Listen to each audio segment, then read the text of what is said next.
For today's story, I want you to try to put yourself in the shoes of our central character and ask yourself, what would you do in her situation? You saw the title of today's video already, so you know what this is going to be about. Today, I'm going to share with you the story of how Nellie Bly, of her own free will, went undercover at an insane asylum in order to write the story of a lifetime. Viewer discretion is advised. Let's get into today's story.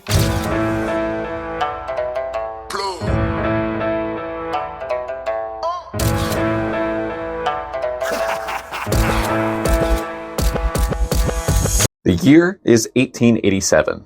A grand jury had been enlisted to investigate the reports made by an investigative journalist named Nellie Bly. Nellie came from this huge family, and she got into journalism in her home state of Pennsylvania after she read a column in the Pittsburgh Dispatch called What Girls Are Good For. This article stated that a woman's role was to give birth to children and to keep a house. Nellie, who still went by her birth name Elizabeth at the time, thought that this article was just a load of nonsense. She believed that women were much more than that, and she wanted her voice and other women's voices to be heard. So, she wrote a letter to the editor of the newspaper to argue her points, and the editor was very impressed by her writing skills. He could tell that she was just really passionate, so he offered her a job. And because this was a time when it was customary for women to write under a pen name, she wrote under the name Nellie Bly. But it wasn't her time at the Pittsburgh Dispatch that got the attention of this grand jury. It was her work at the New York World. Now, this was a paper run by Joseph Pulitzer, who, if you don't know, has a prize named after him in America, which represents the highest national honor in journalism, literary achievement, and musical composition. This man is a big deal. Nellie did not officially have a job with the New York World. Instead, she simply came to Mr. Pulitzer with an article idea. And although he thought Nellie's idea was good, he also thought it might be too expensive to achieve. But he had another idea in mind, if Nellie was up to the task. Between Manhattan and Queens lies the East River, and in the middle of the East River is an island. Today we call it Roosevelt Island. However, in 1887, this island was called Blackwell Island. It was named for a former owner. By 1839, the island was home to a lunatic asylum, and Pulitzer had heard reports of abuse centered around that insane asylum, which was exclusively for women. He had no way of knowing for sure what that abuse really was, so he leaned over his desk and asked Nellie frankly, would you be interested in going undercover and reporting your discoveries for the world? This kind of journalism had been done before, going undercover, but this was a different animal. These stakes were much different. This wasn't exactly going into a factory to see what conditions were like for employees. This was locking yourself up and throwing away the key. Nellie and Pulitzer had a very real conversation about it. Pulitzer stressed that the job would not require her to embellish for the sake of making the story better. It was just about getting the truth. Nellie gave this some real thought. I mean, this was a lot to ask. Did she think she was even capable of such a task? She didn't know any insane people. What did they look like? What did they say? How did they act? After they traded questions back and forth for a little while, Nellie had one final question about the assignment. Suppose I'm able to get in, how do I get back out? And Pulitzer sat back in his chair and he thought about it. Eventually he said, I don't know, but we'll figure it out. Nellie took a deep breath and she stood up. Pulitzer stood up as well. Nellie extended her hand over his desk and said, I'll do it. The goal was set. Nellie was to spend a week in an insane asylum under the assumed name Nellie Brown, just in case anyone recognized the name Nellie Bly as a reporter. The next order of business was trying to figure out how to get in. The grand jury was fascinated by this case, and they had read all about what Nellie had discovered at the asylum, but they wanted the full story, so they asked her to start from the beginning. How did you get thrown into an insane asylum in the first place? You are a sane person. Well, it all began the night that she said goodbye to Joseph Pulitzer. She went home, she stared at her reflection in the mirror, she widened her eyes, trying not to blink, she read ghost stories all night, and then she brushed her teeth one final time. She took one final bath. She had no idea the next time she'd be looking around her room, so she studied it, trying to paint a picture of it in her mind. After all, Mr. Pulitzer said it himself. He had no idea how he was going to get her out of there, but he would do whatever was necessary in order to make that happen. The following day was Friday, September 23rd, 1887.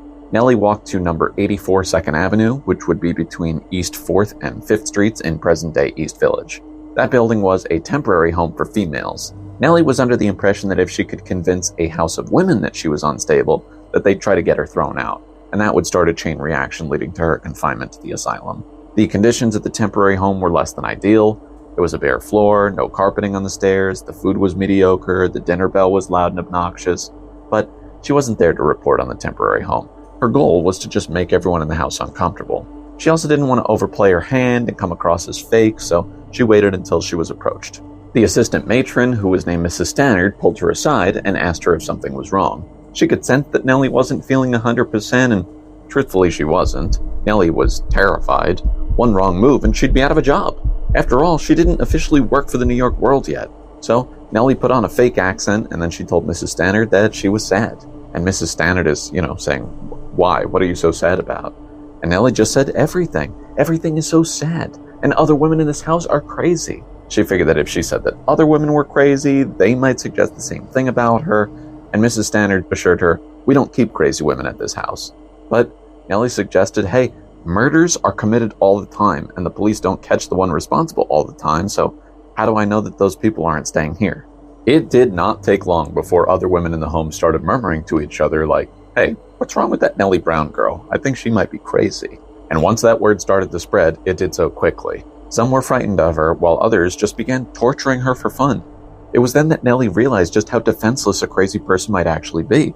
What if she had hypothetically been crazy here? And here there are women making a mockery of it. Would that not send someone into a deeper state of insanity? Luckily for Nellie, one of the women who worked at the home did actually come to her rescue and told the other girls that they were being cruel.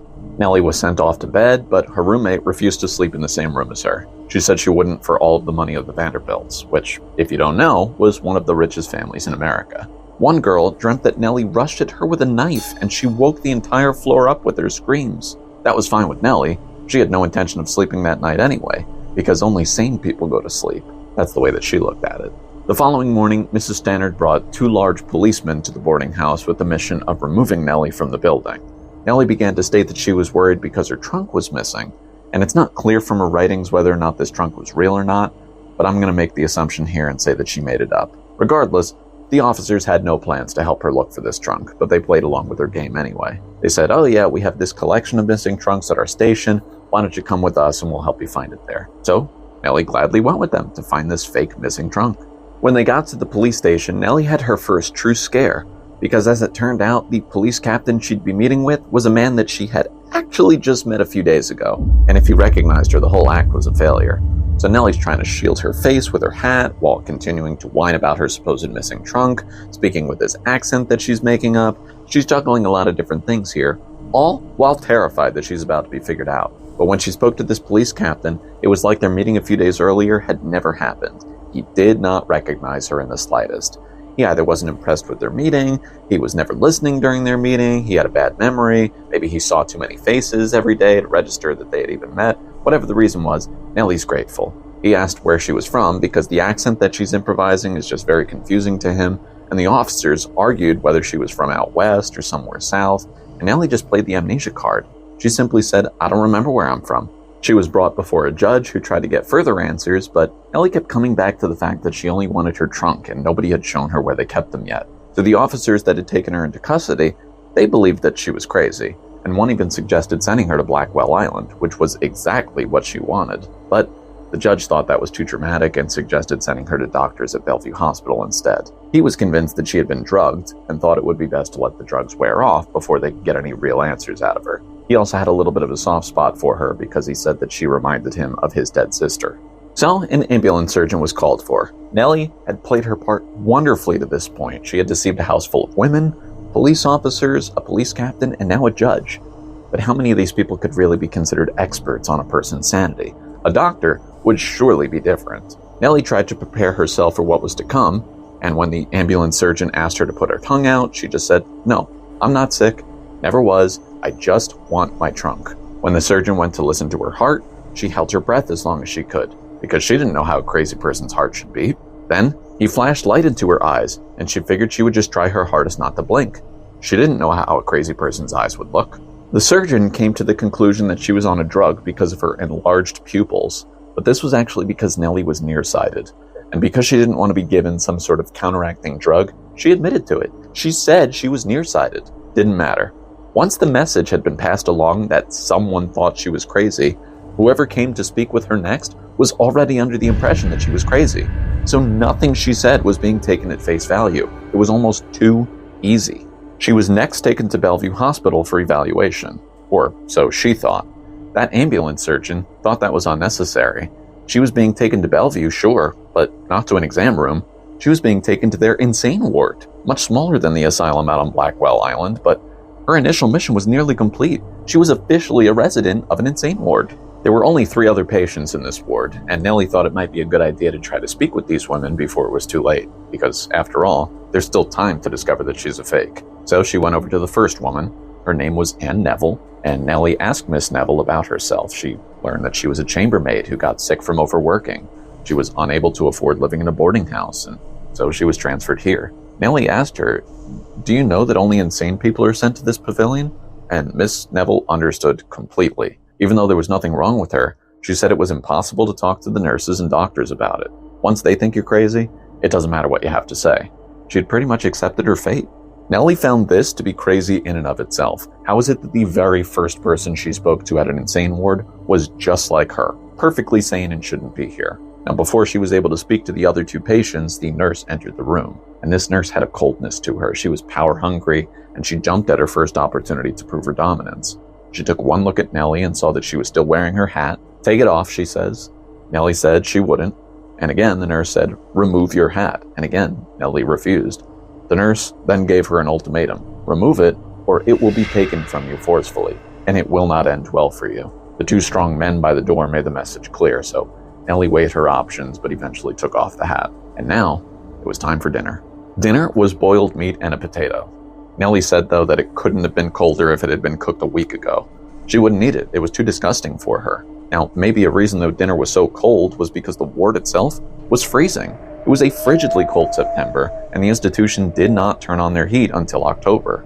Nurses were wrapped in extra layers, but the patients had nothing.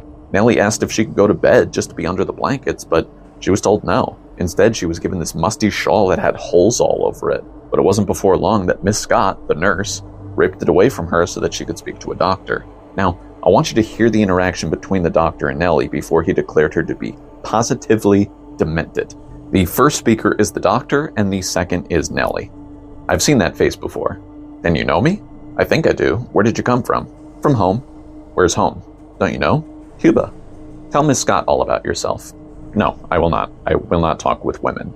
"What do you do in New York?" "Nothing." "Can you work?" "No, senor." "Tell me, are you a woman of the town?" "I do not understand you." "I mean, have you allowed the men to provide for you and keep you?" "I do not know what you are talking about. I always lived at home." Positively demented. That's what he told the nurse. A hopeless case. Nellie began to wonder if there were any doctors anywhere that could tell whether people were insane or not. That night, Nellie slept in a hard bed that her body couldn't leave an impression on if she tried, plus a pillow stuffed with straw. And by slept, I mean she tried as hard as she could. The room was too cold. She felt like an iceberg throughout the night. Plus, it didn't help that the nurses had loud conversations about the patients within earshot, and they marched down the halls with boot heels every half hour. Nellie said she would have been surprised if any of the patients slept, and the patient number had grown throughout the day. Nellie would have to get through one more 24-hour period at Bellevue before being taken to Blackwell Island. They were waiting on a boat to take them there. Now, throughout the day, her meals consisted of a cup of unsalted beef tea, cold meat, a potato, oatmeal gruel, and a slice of unbuttered bread. That was the full day's worth of food. People came into the ward to gawk at the crazy girls, but also to look for missing people. And every time Nellie was asked to remove the shawl from her face, she would worry that someone would recognize her. On that day, one woman figured out that this was not in fact a health ward, but an insane ward, and confronted a doctor who laughed at her. She begged that if the doctor were qualified at all for his job, to test her, and he'd see that she was perfectly sane. But the doctor refused. And just like that, another woman was condemned to an insane asylum, probably for life. And that was pretty much the day. Lots of gawkers, bad food, freezing cold, unqualified doctors running identical tests. Nellie knew this because she was able to eavesdrop on another patient, and they asked these same exact questions that she was. The next day, a wagon came for the women to take them to the boat to the island. Nellie walked alongside her fellow sane patient, Miss Neville. A mob surrounded the wharf where the boat waited, and police were called in to be sure that they couldn't get anywhere close to the women. A male attendant of the boat breathed into their faces with whiskey breath, and the girls were led onto the boat and into this small, dirty cabin. There's no air circulation, vomit on the floor, likely from seasickness from a previous passenger. Nellie had to hold her nose for the trip. If anyone even dared to try to stand to see out the window, they were yelled at to sit down. And when they arrived, Nellie asked Whiskey Breath, "What's this place?" And he told her, "It's Blackwell's Island, an insane place where you'll never get out of." Nellie noticed that quite a number of people were saying something similar to this, a place you'll never leave, like they got joy out of telling people about their misfortune. And it was then that she took a deep breath and hoped that Mr. Pulitzer would be able to hold up his end of the bargain. Nellie was curious if other girls knew where they were, so she quietly whispered to another, "Hey, where are we?" And the girl replied, "Blackwell's Island Lunatic Asylum." The girl also said that she wasn't crazy, but they'll have to be quiet until they figure out a means of escape because the doctors refused to listen.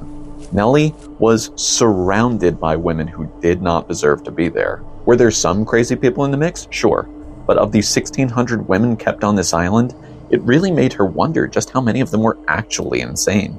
The girls were led into the asylum down an uncarpeted hall to a room of so-called crazy women. One immediately approached Nellie and asked what she was doing there. Nellie told her that the doctors said that she was insane, and the girl immediately said, "You're not insane." She knew immediately. But it wasn't her that determined the sanity of the patients. It was yet another doctor, one who spoke loudly enough for the entire waiting area to hear, in fact. The first girl that got called in, Nellie listened as she pleaded her case. It was heartbreaking. It was honest. She was begging to be tested for her sanity. No luck. The next girl didn't speak a word of English. She was German. A nurse who barely spoke German was asked to translate.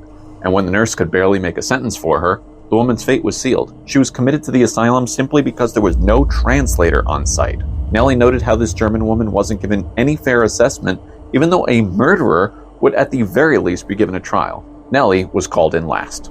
She sat opposite the doctor with a nurse present, and for every question that he asked of Nellie, he asked 6 of the nurse, like they were flirting with one another. The two of them would giggle back and forth, and he was asking her about her day off, and they would be riffing off of each other while taking Nellie's measurements. Nellie could not believe the lack of professionalism, and she called them out on it, but didn't matter. They didn't care about her. It was nearly time for supper by the time all these women were done being looked at by the doctor. The way it worked in this building, first off, it was just as cold, if not colder here, because they were in the middle of an island on the water, and the windows were all wide open. And before supper, the girls were made to stand in line outside the dining hall's doors. And they did this for minutes on end, sometimes up to 45 minutes before they opened up. And once the doors opened, the girls raced in to find a seat and grab whatever food they could. Was this food any better? No, of course not. Bowls of prunes were being scooped by one of the larger women in the room. Then the girl opposite Nellie stole her buttered bread. Nellie requested another, but after tasting the butter, she gagged on it. Another patient told Nellie, "You're going to have to force it down, otherwise you will never survive here." What was super frustrating to Nellie was on the walk up to the building, like when she first exited the boat, they passed a kitchen where nurses and doctors were enjoying fresh meals, fluffy bread, hot soup. The patients were getting none of that. The night ended with bath time, and this was among Nellie's least favorite experiences at the asylum. First off, the bathroom was freezing, but the girls were ordered to undress. Nellie watched a woman get her bath, and she couldn't determine if this woman was actually crazy or if the bath had just made her crazy, because the noises these women made when buckets of water were dumped over them were just so horrible. This was the first time that Nellie started to truly feel insane. She knew what was about to happen, but she was helpless. When it was her turn, Nellie tried to leave on her underwear, but a nurse ripped it off her and began her bath. This dirty water being used was not switched out from the previous patients that had just been bathed, and it was freezing cold.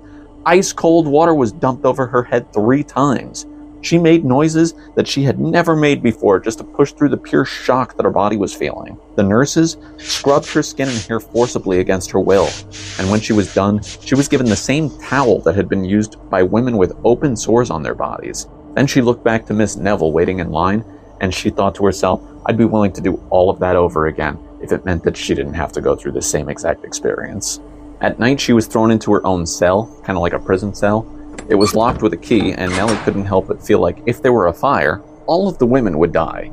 She called over a guard who was even willing to listen to what solution she had for the situation, and Nellie told him there should just be a crank at the end of the hall that locks and unlocks all of the doors at once. Then, at least the girls would have a chance at survival. The guard laughed, and he accused Nellie of having been to Sing Sing prison, the only place he had ever seen such a device. Nellie knew of such a device from Western Penitentiary in Pittsburgh, but she wasn't going to let him know that. She attempted to sleep, but her head was still soaked from the bath water, and it just leaked into her pillow and blanket. Oh, and by the way, this blanket wasn't large enough to cover both her shoulders and her feet at the same time. Plus, it was made of this itchy wool material, so it was yet another sleepless night for her. The following morning, the women were brought to the bathroom yet again to have their hair combed this time, and by combed, I mean yanked with a comb. Nellie's hair was still wet from the previous night, and it was pulled, it was jerked, it was ripped out of her head. Then breakfast came, and this included more unbuttered bread. But due to a spider coming from the center of her food, Nellie went hungry again. When she returned to her room, her book and pencil were mysteriously taken from her, and then the doctors later tried to convince her that she never had a pencil in the first place. Meanwhile, the patients were made to scrub floors and upkeep the living areas like they were slaves of the doctors and nurses. These women ranged from crippled, old, blind, young, pretty. She saw one in a straitjacket. Now, from time to time, they would be taken on a walk outside of the building, and they'd be very lucky to just be outside for a few minutes. And Nellie noticed there was this wall that had a motto written on it that said, "While I live, I hope." She thought it would have made more sense if it said, "He who enters here leaveth hope behind," because these nurses wouldn't so much as let the patients pick up a colored leaf from the pathway. You weren't allowed to talk some days from 6 a.m. to 8 p.m. These women were given no reading materials. Instead, they were given harsh punishments and bad food. Anyone who failed to sit up straight was punished for it.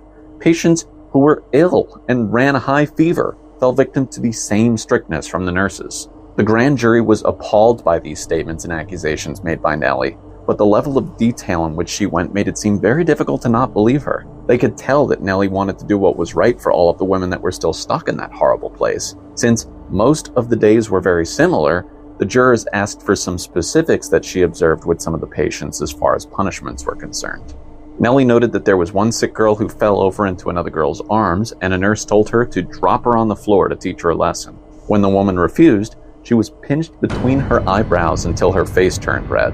There had also been a new patient that was actually suffering from some sort of mental disability, and she really hated it when people did not speak the truth about her, like her name or her age. So, the nurses would purposefully work her up by telling her wrong things about herself, and when she began to lash out, they physically choked her. They wrapped their fingers around her neck and squeezed. Nellie said she could see the marks on her neck for the remainder of the day. Then there was this Jewish woman who barely spoke English, who had apparently been brought to the island by her husband because she wasn't attracted to him anymore. Or at least that was his interpretation when she'd go off looking at other men. When the nurses found that out, they would try to get her to flirt with doctors, and when she did, the doctor would have the nurse take her away, and then they would beat her as punishment. Another woman was given a black eye by the nurses upon arrival, and when the doctors asked about it, they said she came with it. It almost seemed like the doctors were somewhat clueless about the despicable acts done by their nurses. Or maybe it was just one or two, but most seemed very underqualified for their jobs. And when patients would complain, they weren't taken seriously because they were crazy. Nellie noticed that the nurses timed when doctors came around so that they could be on their best behavior around them.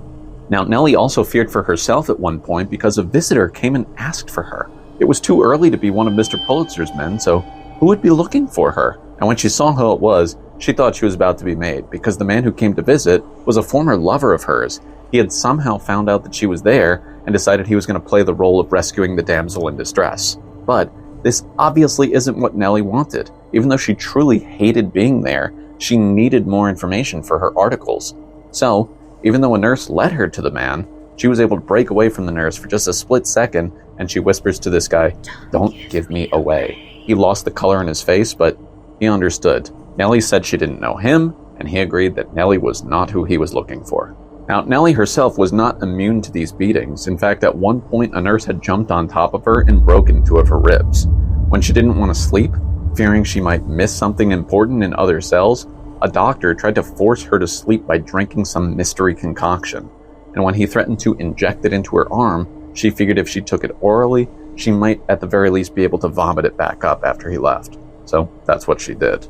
The only real moment of joy for the patients was when one visitor came and brought a baby with him. The baby's cry was the most pure thing that many of them had heard in years. Apparently its mother was one of the patients at the institution. The jurors asked Nellie what other kinds of conversations she had had with other patients, and so many of them were similar kinds of stories. I couldn't afford to live in a boarding house, and they sent me here.